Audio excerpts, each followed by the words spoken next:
Welcome to Hefftor Edition. This is part 2 of the overview of the hefftor-skelapp.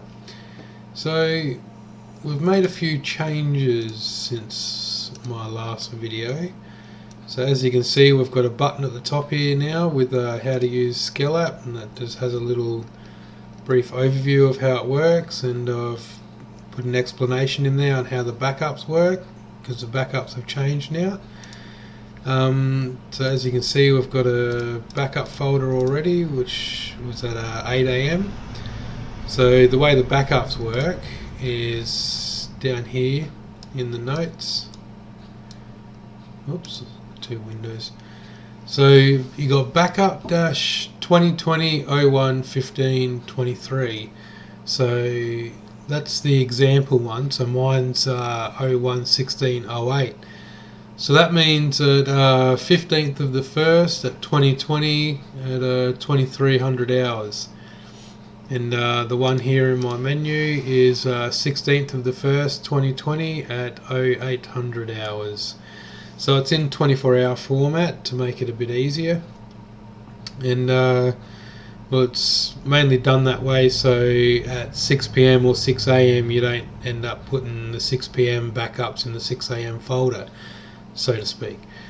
So this way we prevent any overlaps and misplacements of the backup of the dot files. So the backup will do .config.local conky-rc bashrc, and with the conky-rc it also does the .lua folder as well. So I've got a polybar folder in my skell like I mentioned in the last video. So let's run the skell for that to update polybar, even though I don't have it, but still for testing purposes. Now if we go to the folder, where are we? Here in the 08, so we've got a config backup, local backup, LUA backup, a couple of bashrcs, 3 of them now because I did a bashrc backup twice, and now I've got a third one from the full run. Couple of inputs, so the input RC only gets backed up when you do a run bash upgrade. So if we do a run bash upgrade, it'll back up the bash RC and the input RC. You can delete the entire folder if you want, so that's the way the delete works now. So you select the backup that you want to delete, so the folder that you want to delete. So this at this day at this hour I don't need that backup, so we'll delete it, and that's how it works. So I've added the better lock screen cache to the menu as well. I've added the conky config so we can update conky. So run skell, conky's been updated. There we go, conky's refreshed with the new config. And so yeah, that's how all that works.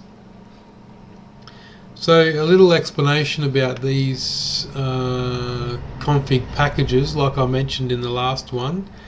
So xfce config, herbslaft, BSP window manager, that's just the primary folders. So herbslaft and BSP window manager, they're the folders where with the actual window manager configs. So herbslaft window manager, everything that's contained inside that folder in the .config, and BSP window manager, that folder in .config.